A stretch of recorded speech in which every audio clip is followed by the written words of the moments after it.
કરીએ ગોંડલમાં રાજકુમાર જાટના શંકાસ્પદ મોતના કેસમાં હવે હાઈકોર્ટ પહોંચ્યો છે। આ કેસ જેમાં યુવકના પરિવારજનોએ ગુજરાત હાઈકોર્ટમાં ફરી અરજી કરી છે।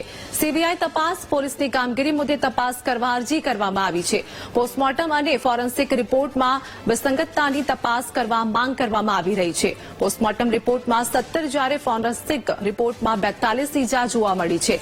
હત્યાને અકસ્માતમાં ખપાવવા બસના ડ્રાઈવરને ઉભો કરાયાનો અરજીમાં ઉલ્લેખ કરવામાં આવ્યો છે। દીકરાના મૃત્યુની નિષ્પક્ષ તપાસ કરવા માટે પરિજન હાઈકોર્ટના શરણે પહોંચ્યું છે।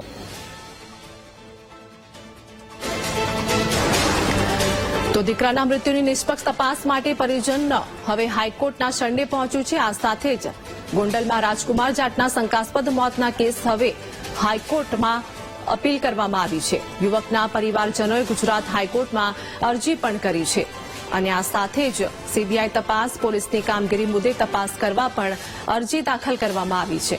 જેમાં પોસ્ટમોર્ટમ અને ફોરેન્સિક રિપોર્ટમાં વિસંગતતાની તપાસ કરવા પરિવારજનો દ્વારા માંગ કરવામાં આવી છે। પોસ્ટમોર્ટમ રિપોર્ટમાં 17 જ્યારે ફોરેન્સિક રિપોર્ટમાં 42 ઈજા જોવા મળી અને હત્યાને અકસ્માતમાં ખપાવવા બસના ડ્રાઈવરને ઉભો કરાયાનો અરજીમાં ઉલ્લેખ કરવામાં આવ્યો છે। તો દીકરાના મૃત્યુની નિષ્પક્ષ તપાસ કરવા માટે પરિજન હાઈકોર્ટના શરણે પહોંચ્યું છે અને આ સાથે જ અપીલ પણ કરી છે। ગોંડલમાં રાજકુમાર જાટના શંકાસ્પદ મોતનો કેસ હવે હાઈકોર્ટ પહોંચ્યો। યુવકના પરિવારજનોએ ગુજરાત હાઈકોર્ટમાં અરજી દાખલ કરી છે, જેમાં સીબીઆઈ તપાસ પોલીસની કામગીરી મુદ્દે પણ તપાસ કરવા અરજી કરવામાં આવી છે।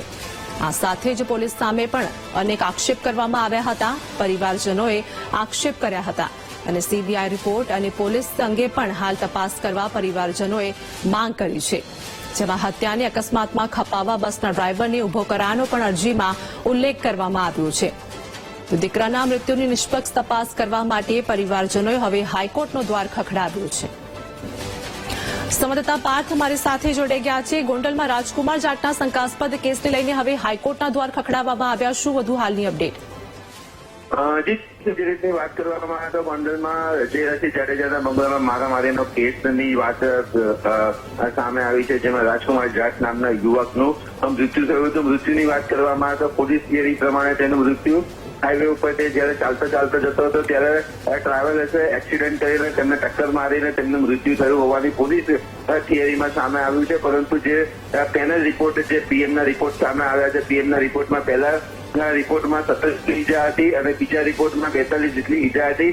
આ ઉપરાંત પોલીસની પણ જે કામગીરી છે તે શંકાના દાયરામાં છે, તેના કારણે સીબીઆઈ પાસે આ કેસની નિષ્પક્ષ માંગ થાય। આ ઉપરાંત ડોક્ટર અને પોલીસ કે જે બિનજવાબદારી રીતે જેઓએ રિપોર્ટ ફાઇલ કર્યો છે તેવા લોકો ઉપર પણ તપાસ થાય। આ સાથે જ જયરાજસિંહ જાડેજાના પરિવાર ઉપર પણ જે સમગ્ર બાબતે તપાસ થાય તે સમગ્ર મામલે ગુજરાત હાઈકોર્ટમાં અત્યારે જાહેર પિટિશન કરવામાં આવી છે અને ત્યારબાદ હવે આગળના દિવસોમાં આની સુનાવણી પણ હાથ ધરાશે। જી આભાર પાર્થ સમગ્ર માહિતી આપવા બદલ।